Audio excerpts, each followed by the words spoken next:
ملګرو خپل یو کلام د سره شریکوم. زما د کلام مطلب ده چې نشه د حسن ورکوي داسې غرور له وده،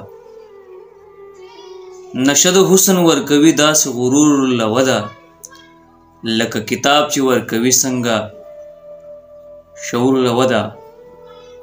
ته داسې وکړه په ویښتو کې مې راکاږه ګوتې، ته داسې وکړه په ویښتو کې مې راکاږه ګوتې، زه به پې ورکړمه خپل مات سوي سرور له وده.